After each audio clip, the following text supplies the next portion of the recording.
नमस्कार, NB news world में आप सभी का स्वागत है। मैं हूं धनेश्वरी दिवांगन। अब खबरें विस्तार से। मिस्र से उड़ान भरने के बाद लापता हुआ रूस का विमान क्रैश हो गया है। रूस का यह यात्री विमान मिस्र के सिनाई प्रायद्वीप के ऊपर से गुजरता हुआ लापता हो गया था।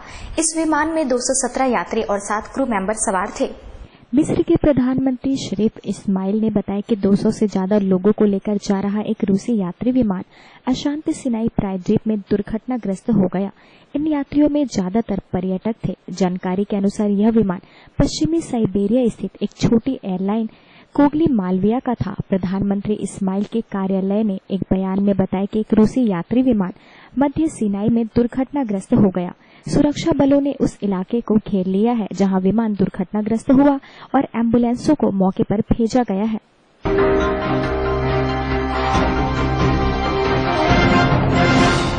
शिवसेना ने अपने उन कार्यकर्ताओं को पार्टी से निकाल दिया है जिन्होंने लातूर में एक कार्यकर्ता पर हमला कर उसके चेहरे पर कालिक पोत दी थी। शिवसेना ने लातूर में एक आरटीआई कार्यकर्ता पर कालिक पोतने और उसे पीटने वाले कार्यकर्ताओं को अपनी पार्टी से निकाल दिया है। यही नहीं, पार्टी ने कार्यकर्ताओं की इस हरकत पर निंदा भी जाहिर की है। शिवसेना की युवा ब्रिगेड के नेता आदित्य ठाकरे ने एक ट्वीट कर कहा कि शिव सैनिकों की ओर से लातूर में जिस तरह के कृत्य को अंजाम दिया गया था वो सही नहीं है। जिन भी कार्यकर्ताओं का इस कृत्य में शामिल होना सामने आया है उन्हें पार्टी से निकाल दिया गया है। गौरतलब है कि आरटीआई कार्यकर्ता मल्लिका अर्जुन ने एक कॉलेज की बिल्डिंग में अवैध निर्माण किए जाने का खुलासा किया था। इसके बाद शिवसेना के कार्यकर्ताओं ने लातूर में बड़ी संख्या में छात्रों के सामने मल्लिका अर्जुन की पहले पिटाई की और बाद में उसके चेहरे पर कालिक पोत दी थी।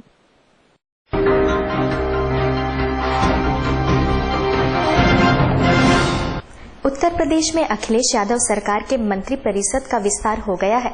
मंत्रिमंडल में 12 नए मंत्री शामिल किए गए हैं। शनिवार को नए मंत्रियों को पद और गोपनीयता की शपथ दिलाई गई।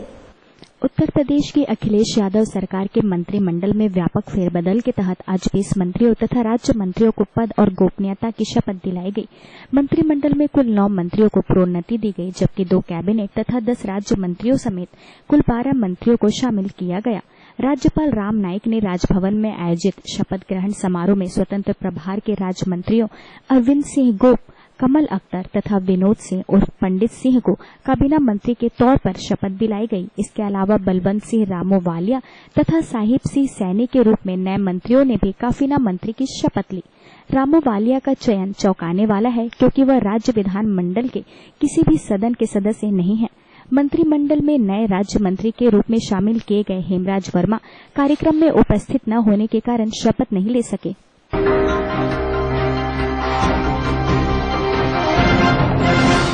दिल्ली विधानसभा चुनाव में पीएम नरेंद्र मोदी के संग सेल्फी अभियान से प्रदेश भाजपा को कितना फायदा हुआ है ये तो उसे पता ही है, लेकिन 7 चरणों वाला यह अभियान उसे काफी महंगा पड़ गया। मोदी संग सेल्फी अभियान के लिए भाजपा को 1 करोड़ 6 लाख रुपए खर्च करने पड़े। विधानसभा चुनावों के दौरान पार्टी ने लोगों को मौका दिया था कि वे आए और मोदी की वर्चुअल इमेज के साथ सेल्फी ले। इस मुहिम का चुनाव परिणाम में तो कोई फायदा नहीं हुआ, उल्टा पार्टी को 1 करोड़ से ज्यादा खर्च करना पड़ा। सो अलग जानकारी के मुताबिक यह कवायद इतनी नाकाम रही कि पार्टी को बिहार चुनाव में इसे आजमाने का विचार पूरी तरह त्यागना पड़ा। दिल्ली विधानसभा की 70 सीटों में से आम आदमी पार्टी ने 67 पर कब्जा किया था। वहीं भाजपा को महज 3 सीटों से संतोष करना पड़ा। तब चुनाव अभियान के दौरान भाजपा ने सेल्फी विद मोदी के 7 चरण चलाए थे। अलग अलग स्थानों पर बूथ बनाकर मतदाताओं और खासकर युवाओं से अपील की गई थी कि वे आए और सेल्फी ले। पार्टी थिंक टैंक को उम्मीद थी कि इसका असर वोट बैंक पर पड़ेगा, लेकिन ऐसा नहीं हुआ। अब खबर यह है कि पार्टी ने उस अभियान पर 1 करोड़ 6 लाख रुपए खर्च किए थे। भाजपा द्वारा चुनाव आयोग में पेश खर्चों के विवरण से यह जानकारी सामने आई है।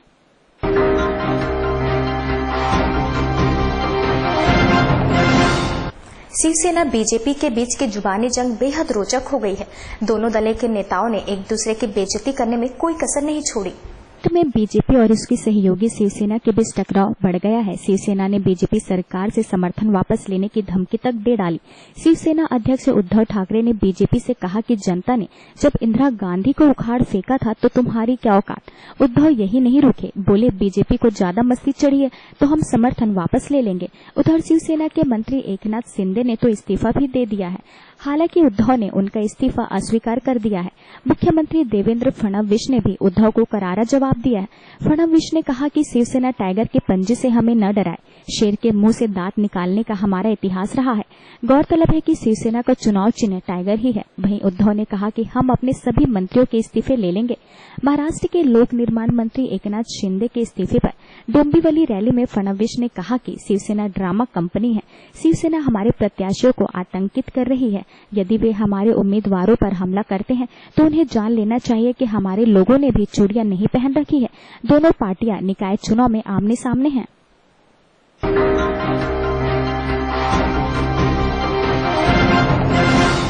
उत्तर प्रदेश के राज्यपाल राम नाईक पर राष्ट्रगान के अपमान का आरोप लगा है। मुख्यमंत्री अखिलेश यादव के मंत्रिमंडल विस्तार के लिए राजभवन में आयोजित शपथ ग्रहण समारोह के दौरान यह मामला सामने आया। राज्यपाल राम नाईक ने सरदार पटेल जयंती पर राष्ट्रीय एकता की शपथ दिलाने के लिए बीच में राष्ट्रगान रोक दिया। सियासी गलियारों में इसको लेकर विवाद खड़ा हो गया है। कोई इसे अपमान मान रहा है तो कोई तालमेल का अभाव। हुआ यह कि शपथ ग्रहण समारोह का संचालन कर रहे मुख्य सचिव आलोक रंजन ने परंपरा के अनुसार शपथ समारोह को समाप्त करने की राज्यपाल से अनुमति मांगी। राज्यपाल ने अनुमति दे दी। इसके साथ ही राष्ट्रगान शुरू हो गया। तभी राज्यपाल की प्रमुख सचिव ज्योतिका पाटणकर ने राज्यपाल से कुछ कहा। इस पर राज्यपाल ने हाथ से राष्ट्रगान की धुन रोकने का इशारा किया। हालांकि उनके साथ खड़े मुख्यमंत्री अखिलेश यादव ने ऐसा करने से राज्यपाल को रोकना चाहा, लेकिन अंततः राज्यपाल ने राष्ट्रगान रुकवा ही दिया।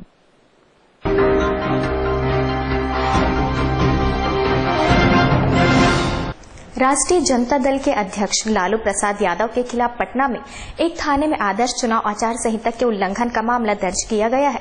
लालू प्रसाद के खिलाफ यह मामला बीजेपी के अध्यक्ष अमित शाह को नरभक्षी कहे जाने की शिकायत पर दर्ज किया गया है। प्रधानमंत्री नरेंद्र मोदी और भाजपा के राष्ट्रीय अध्यक्ष अमित शाह के खिलाफ कथित आपत्तिजनक टिप्पणी करने पर राजद प्रमुख लालू प्रसाद के खिलाफ आदर्श आचार संहिता के उल्लंघन को लेकर पटना शहर के सचिवालय थाना और मुजफ्फरपुर जिले के कांटी थाना में अलग अलग प्राथमिकी दर्ज की गई।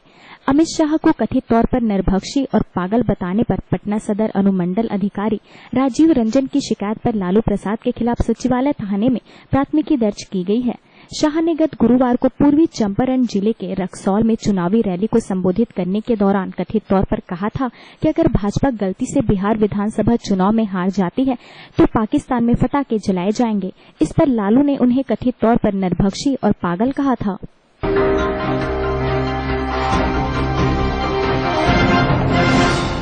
टेस्ट कप्तान मिसबाउल हक से पाकिस्तान क्रिकेट बोर्ड ने गुजारिश की है कि अगले साल इंग्लैंड दौरे तक वह टीम की कमान संभाले रखे और संन्यास लेने की योजना पर विचार नहीं करे। मिसबाउल हक ने इंग्लैंड के खिलाफ आबू धाबी में खेले जा रही टेस्ट सीरीज के बाद टेस्ट से संन्यास लेने के संकेत दिए थे, लेकिन पाकिस्तानी क्रिकेट बोर्ड ने मिसबाउल हक से अगले साल तक टेस्ट टीम के कप्तान बने रहने की गुजारिश की है। मिसबाह अगले साल 42 के हो जाएंगे, लेकिन पीसीबी ने उनसे 2016-17 में ऑस्ट्रेलिया के खिलाफ होने वाली सीरीज तक उनसे कप्तान बने रहने को कहा है। शहरयार खान ने लाहौर में मीडिया कर्मी से बातचीत में कहा, हमने मिसबाह से 1 साल तक संन्यास का फैसला टालने को कहा। अगले साल इंग्लैंड और ऑस्ट्रेलिया के दौरे को देखते हुए मिसबाह जैसा अनुभवी खिलाड़ी का टीम में रहना जरूरी है।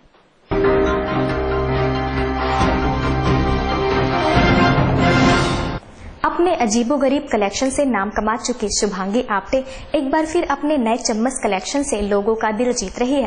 राजधानी रायपुर में महाराष्ट्र मंडल के 80वें स्थापना दिवस पर शुभांगी आप्टे ने अपने 10 सालों की मेहनत से जमा किए हुए चम्मचों की प्रदर्शनी लगाई। महाराष्ट्र मंडल के 80वें स्थापना दिवस पर प्रदेश स्तर पर कार्यक्रम का आयोजन किया गया है, जिसमें विभिन्न चीजों का स्टॉल लगाया गया है। साथ ही विभिन्न प्रतियोगिता का आयोजन भी किया गया है, जिसमें ओटी भर व प्रतियोगिता रखी गई थी। चम्मच एग्जीबिशन में विदेशों के चम्मच भी रखे हुए हैं। इससे पहले शुभांगी आप्टे का नाम Limca book of world record में भी शामिल किया जा चुका है। मैं यूनिक वस्तुओं का कलेक्शन तो वैसे बचपन से ही करती हूँ, मुझे काफी शौक था, लेकिन बाद में जैसे लड़कियों का होता है कि बाद में पढ़ाई फिर शादी, इन सब के चलते वो कलेक्शन रुक गया था। लेकिन सन 2000 से मैंने उस चीज को ज्यादा कंसंट्रेट किया और 2007 में मेरा पहला रिकॉर्ड हुआ कीरिंग कलेक्शन का, और उसके बाद से ये सिलसिला निरंतर चालू है। तो अभी तक आपने कौन कौन से कलेक्शन करे हुए हैं? अभी तक मेरे 22 रिकॉर्ड हो चुके हैं। उसमें keyring collection, visiting card, marriage invitation card, silver birthday invitation card, golden scissor, smallest अलमारी, उसके अलावा पार्टी गेम्स इन ब्रेल लिपि जो हिंदुस्तान में कहीं भी नहीं है, फिर विवेकानंद कैलेंडर वितरण, non stop copy compass pen वितरण, smallest playing card with key chain, ये विभिन्न प्रकार के ऐसे रिकॉर्ड्स हैं।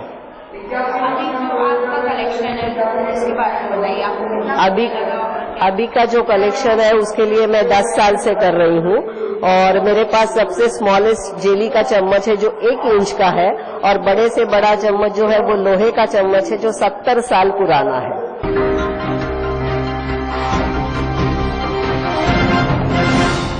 छत्तीसगढ़ की राजधानी रायपुर के गरीब बच्चों में छुपी हुई प्रतिभा को सामने लाने के उद्देश्य से शुभम शिक्षण एवं कला संस्थान राज्य स्तरीय कार्यक्रम का आयोजन करने जा रही है। 14 नवंबर को बाल दिवस के अवसर पर रायपुर के मुक्त काशी मंच पर बस्ती के सितारे कार्यक्रम का आयोजन किया जाएगा। सड़कों पर जीवन यापन कर रहे बच्चों का कोई गॉडफादर नहीं होता। ऐसे बच्चे अवसर के अभाव में अपनी प्रतिभा का प्रदर्शन नहीं कर पाते।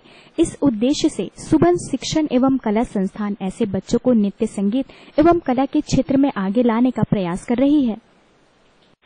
मैं महुआ मुजुमदार शुभम शिक्षण कला संस्थान की डायरेक्टर। निर्धन जो बस्तियों के बच्चे जो टैलेंट रहते हुए भी अपने सेल्फ कॉन्फिडेंस और फाइनेंस के कारण आगे नहीं बढ़ पाते, ऐसे बच्चे को कॉन्फिडेंस हम लोग बढ़ाएंगे और एक निःशुल्क प्रशिक्षण केंद्र हम खुल रहा है 14 नवंबर को बाल दिवस के दिन।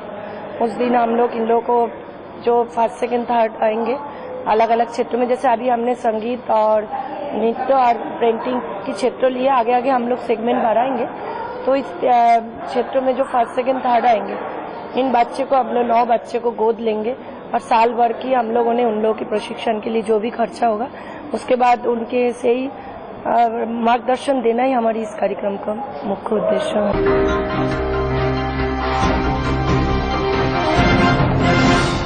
बिरगांव नगर निगम चुनाव के लिए कांग्रेस ने महापौर सहित अपने सभी पार्षद प्रत्याशियों के नामों की घोषणा कर दी है। कांग्रेस ने सुनीता देवांगन को महापौर प्रत्याशी बनाया है। बिरगांव नगर निगम चुनाव में कांग्रेस ने पार्षद प्रत्याशियों की दूसरी सूची जारी कर दी। कांग्रेस ने 2 दिन पहले 11 पार्षदों की पहली सूची जारी की थी। कांग्रेस ने महापौर प्रत्याशी सहित सभी वार्डों के पार्षद प्रत्याशियों की घोषणा कर दी है। महापौर पद के लिए सुनीता देवांगन के नाम की घोषणा की गई है।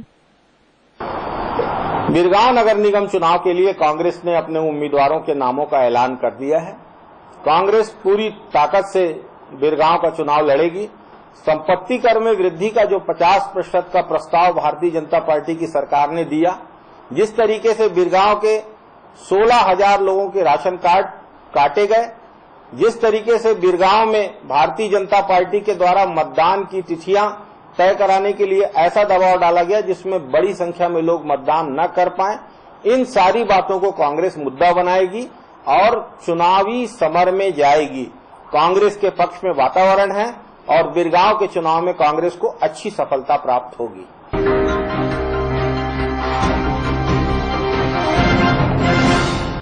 छत्तीसगढ़ की पहली पंजाबी फिल्म का प्रदर्शन 20 नवंबर को होने जा रहा है। नेहा कोमल फिल्म के निर्देशन में इस फिल्म का निर्माण किया गया है। इस फिल्म का बजट लगभग 36 लाख रुपए है। गुरु नानक जयंती पर इस फिल्म को मॉल में प्रदर्शित किया जाएगा। जो चढ़े सो उतरे पार फिल्म छत्तीसगढ़ के बाद मध्य प्रदेश में भी रिलीज होगी। जो चढ़े सो उतरे पार फिल्म पारिवारिक एवं धार्मिक फिल्म है। यह फिल्म 3 भाइयों की कहानी पर बेस्ड है। इस फिल्म की शूटिंग रायपुर, बिलासपुर, दुर्ग, जबलपुर, भोपाल आदि में की गई है। फिल्म के डायरेक्टर ने बताया कि इस फिल्म के सारे कलाकार छत्तीसगढ़ एवं मध्य प्रदेश के हैं। चढ़े सो उतरे पार एक पंजाबी फिल्म है। छत्तीसगढ़ की पहली पंजाबी धार्मिक पारिवारिक फिल्म है। इसमें 3 भाइयों की कहानी है और समाज को बहुत सारे ऐसे संदेश दिए गए हैं कि हमारे 5 प्यारे कौन थे, हमें गुरु साहिबान के मार्गों पे कैसे चलना चाहिए और क्या सीख उनसे लेनी चाहिए, ये सारी चीज इसमें दर्शाई गई है फिल्म में। कलाकार सब छत्तीसगढ़ के ही हैं और जबलपुर, मध्य प्रदेश से कुछ कलाकार जरूर हैं इसमें।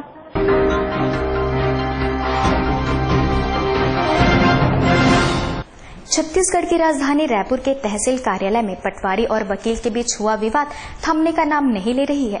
रायपुर एसडीएम द्वारा पटवारी के खिलाफ कार्यवाही की बात कहे जाने के विरोध में मोतीबाग में बैठक कर हड़ताल पर जाने की रणनीति बनाई गई है।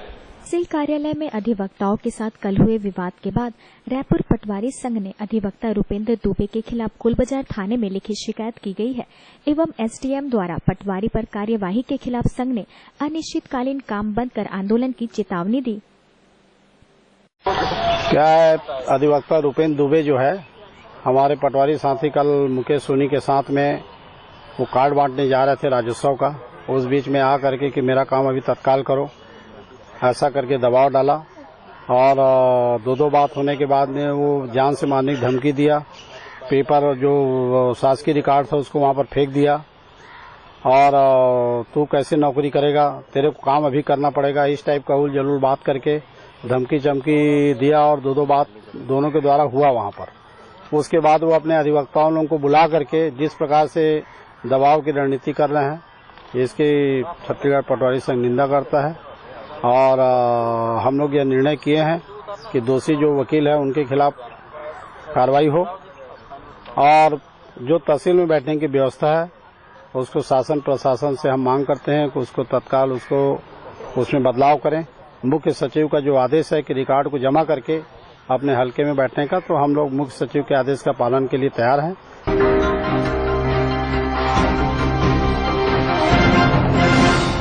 छत्तीसगढ़ राज्य के स्थापना दिवस 1 नवंबर को मनाई जाएगी। इसे लेकर संस्कृति विभाग ने पूरी तैयारी कर ली है। छत्तीसगढ़ राज्य की यह 15वीं स्थापना दिवस है।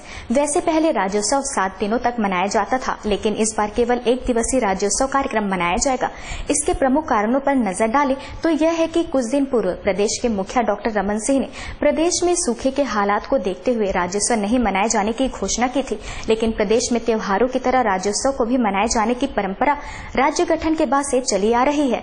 इसी के चलते इस बार 7 दिनों के बजाय केवल 1 दिवसीय राज्योत्सव मनाया जा रहा है। 1 नवंबर को रायपुर शहर में इंडोर स्टेडियम है, इसमें राज्योत्सव का आयोजन होगा और 3 बजे से प्रोग्राम ये प्रारंभ होगा और राज्य अलंकरण समारोह भी इसमें सम्मिलित है। कैलाश खेर जो गायक हैं बॉम्बे से, वो इसमें आ रहे हैं और केंद्रीय मंत्री माननीय अरुण जेटली जी मुख्य अतिथि हैं इस कार्यक्रम के। तो सभी तैयारियां पूरी कर ली गई हैं और जो 2 पार्ट है इसके, एक सांस्कृतिक कार्यक्रम और दूसरा पार्ट इसको अलंकरण समारोह का आयोजन, ये दोनों प्रकार से इसकी व्यवस्था की गई है।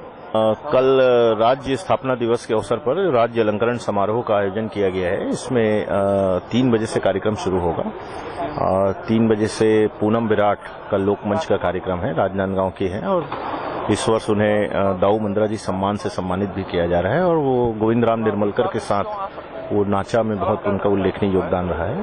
उसके पश्चात लोकरंग अर्जुंदा की प्रस्तुति होगी और राज्य अलंकरण समारोह के पश्चात कैलाश खेर का सूफी संगीत का कार्यक्रम रखा गया। कल राज्योत्सव मनाया जा रहा है इंडोर स्टेडियम, शहर के इंडोर स्टेडियम में इसका आयोजन हो रहा है, जिसमें अतिथि के रूप में केंद्रीय मंत्री श्री अरुण जेटली जी भी आ रहे हैं, माननीय मुख्यमंत्री महोदय, राज्यपाल महोदय, सभी की उपस्थिति होगी, साथ ही मंत्रीगण भी सभी यहाँ पर उपस्थित होंगे।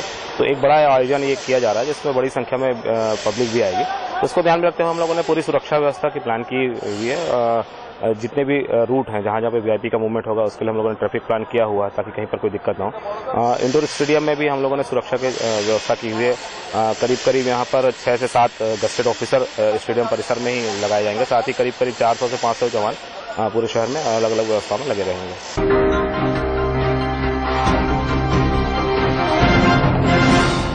ताजा तरीन खबरों के लिए बने रहिए हमारे साथ एनबी न्यूज वर्ल्ड में।